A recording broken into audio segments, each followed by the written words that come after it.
Bu gençleri dünyanın dört bir tarafından bu salona çeken şey sanat tutkusu.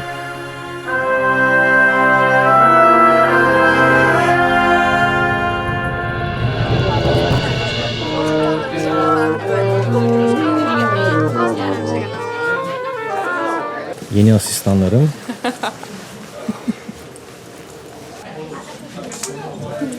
And then, in the fifth one, we repeat the fourth one.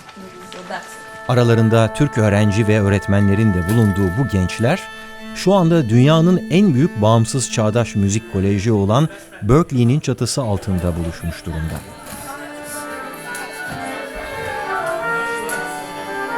Mezunları arasında yer alan 300'den fazla Grammy ödüllü müzisyenin arasına katılmak için gece gündüz çalışıyorlar.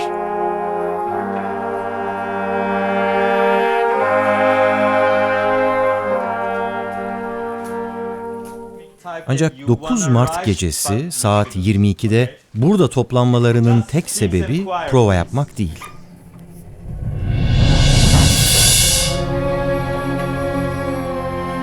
Bizim için çok önemli olan bir proje için hazırlık yapmak. We are the voices of everyone in the rubble. Okay? Try to think of it like that. 71, 72, one bar, soloist. Hello, 79. Evet, burada bir senfoni orkestrası, koro, solistler, dünya enstrümanları, bir orkestra şefi ve bir anlatıcı bir araya gelerek Türkiye ve Suriye'yi etkileyen o büyük deprem hakkında tüm dünyada bir farkındalık oluşturmaya çalışıyoruz. In a land far away, an earthquake destroyed homes like paper and left Turkey and Syria in pain and vapor. Toplumlar kendi kültürlerinde önemli olaylar hakkında nasıl bir farkındalık oluşturur biliyor musunuz? Hikayeler anlatarak, bunları müzikle birleştirerek, türküler yakarak. Then we went to bar 46. We said yanıklarda, yanıklarda. And then Türküler yaşanan olayları hatırlamak için söylenir. Kendi kültürünü, tarihini, yaşam tarzını, inançlarını, değerlerini, duygularını müzik ve sözlerle anlatır.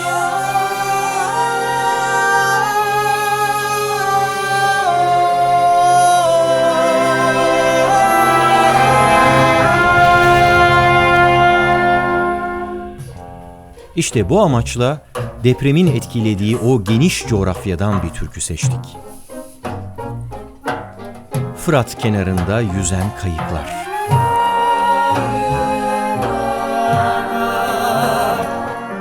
Belki bizlerin bile çoğunun ilk kez duyduğu böyle bir türküyü çok sesli hale getirmek, bir orkestranın çalabileceği şekilde düzenlemelerini yapmak Dört vuruş, bütün ve orkestra. farklı ülkelerden solistlerin, koristlerin ağzına uydurmak kolay değil. perfect.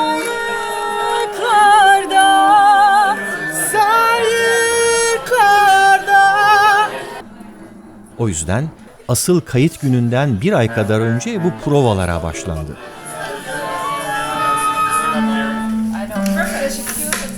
Hey, it's the same thing actually. You know what? But like to shorten it, you can say teşekkürler. But teşekkür ederim is kind of more. Thank you and thanks. Yes, thank you and thanks. Exactly. Düzenleme ve orkestrasyonsa bu provalardan 2-3 hafta öncesine kadar yayıldı. Kaç sayfa yani şu anda yazıyorsunuz? Şu an elimizde bu 7 sayfa. Sadece 3,5 dakikalık müzik. Ama farklı şeyler, farklı 4 olduğu ses için var, 4 olmaz, ses evet. var. Burada seni takip edecekler. Sadece prozede çalışacağız. Olacak, o sende. Yöresel bir türküyü dünyanın kulağına uyarlarken birçok farklı enstrümanın seslerini bir araya getirmek gerekiyor. melodilerin ve armonilerin uyum içinde dans ettiği bir sahne oluşturabilmek orkestra şefinin görevi. Burada her enstrüman kendi karakteri ve dokunuşuyla anlatılan acıklı hikayeye kendi katkısını yapıyor. Çok sesli müzik, tıpkı hayatın kendisi gibi farklılıkların ve çeşitliliğin bir arada, uyum içinde var olabileceğini bizlere hatırlatıyor. Farklı sesler, farklı renkler, farklı tonlar, ortak bir amaç uğruna birleşerek bir sanat eserine dönüşüyor. Bu eser hiç şüphesiz çok acıklı bir hikayeden doğdu. Ama aynı zamanda içinde umudu da barındırıyor. Orkestranın çaldığı her nota insanın ruhuna dokunan bir mesaj gibi. İç içe geçen melodi çizgileri, insanın kalbindeki sevinçleri, hüzünleri, özlemleri ve umutları aynı anda anlatıyor. Şu sesi dinleyin.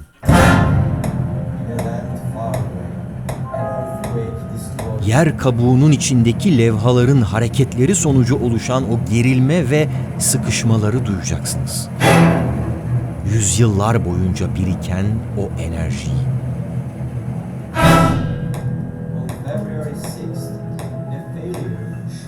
Birbirinden farklı bu sesler, tıpkı insanların bir arada yaşadığı bir toplum gibi, farklılıklarını koruyarak uyum içinde var olunabileceğini bize gösteriyor. Kemanlar zarif ve narin dokunuşlarıyla kalbe işliyor. Cellolar derin ve güçlü tonlarıyla duyguları yoğunlaştırıyor. Flütler enerjik melodilerle coşkuyu ifade ediyor. Trompetler etkileyici sesleriyle duyguları doruğa çıkarıyor. Tüm bu sesler şefin yönlendirmesiyle armoniye bir karakter vererek dinleyenleri duygusal bir yolculuğa davet ediyor. More than 60,000 people lost their life and their homes, and everyone forget, you know. The idea, the outcome will be just to create an awareness, hey, we didn't forget. Orkestranın çekimleri de yine öyle mi sürer? Orkestranın çekimleri de yine öyle, aynen. Tamamen finger sync, lip sync olacak. Dünya kamuoyunda bir farkındalık yaratmak için neden bir türküyü çok sesli müziğe uyarlıyoruz biliyor musunuz? Çünkü çok sesli müzik insanlığın ortak dilidir.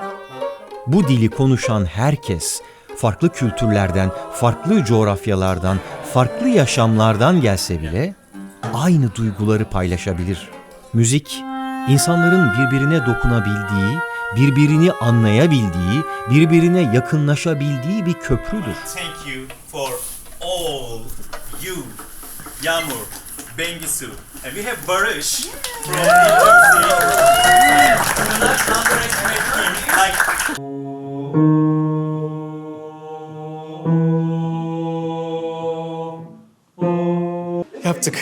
Yaptık. Yarın bakalım. Second round. Provalar bitti. Şimdi asıl yarınki çekimler için dinlenmek üzere ayrılıyoruz.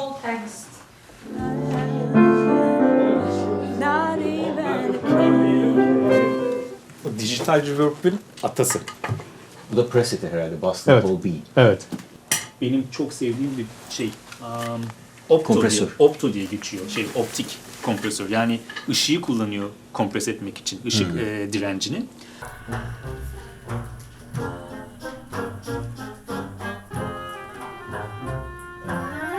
Tanrıcığım, look at that. Wow. It's a bad instrument. No way. Yes. That's I want to see. This is İşte 10.5 Call Times'la herkese merhaba.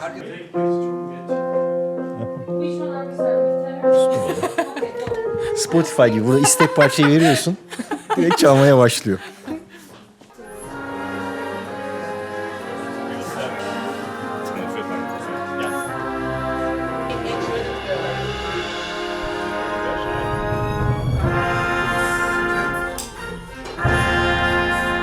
Tekrardan alınman gerekiyor diye düşündüler.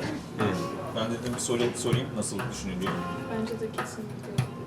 Yok, videoda zaten çok kalabalık olmuş. Bir her şey bitsin, illa birini buluruz. Fusion, buna fusion diyoruz işte.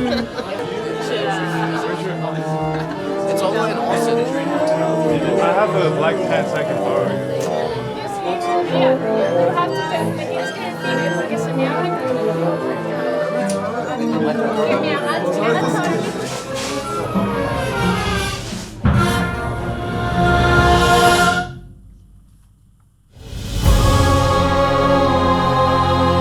Çok sesli müzik, hayatın kendisine bir alegoridir.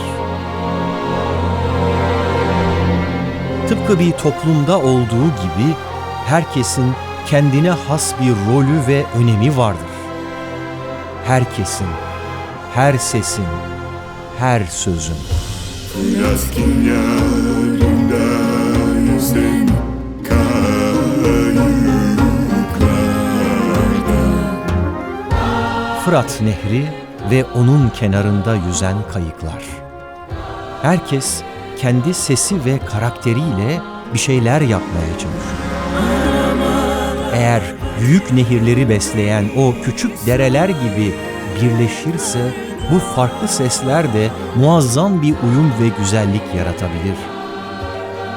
Tıpkı bu orkestra ve koroda olduğu gibi. Her enstrümanın, her insanın sesi diğerleriyle birleşerek müziğin zenginliğini ve derinliğini arttırabilir. Bu uyum ve birlik insanların da ulaşabileceği bir hedefi sembolize eder. Her birey kendi farklılığını ve yeteneğini koruyarak insan topluluklarının ortak değerlerine ve hedeflerine katkı sağlayabilir. Bir araya geldiğinde bu farklılıklar zenginliği ve çeşitliliği ortaya çıkarır. Türküler bize bunları anlattı binlerce yıldır. Farklılıkların kabul edilebileceğini, saygı gösterilebileceğini, bir arada uyum içinde yaşanabileceğini. İşte o yüzden bizim burada yapmaya çalıştığımız şey sadece bir türküyü çok sesli hale getirmek değil. Bu aynı zamanda umudun ve hayallerin de bir ifadesi. Bir arada çıkan farklı seslerin oluşturduğu bu büyülü atmosferde hem söyleyenler hem de dinleyenler geleceğe dair umutlarını, barış ve sevgi dolu bir dünya hayalini, birlikte yaşamanın güzelliklerini paylaşsın diye. Fırat kenarında yüzen kayıklar da, onu çok sesli olarak ifade eden bu müzik de sadece birer sembol. Bizlere unutmamamız gereken şeyleri hatırlatan güçlü bir sembol.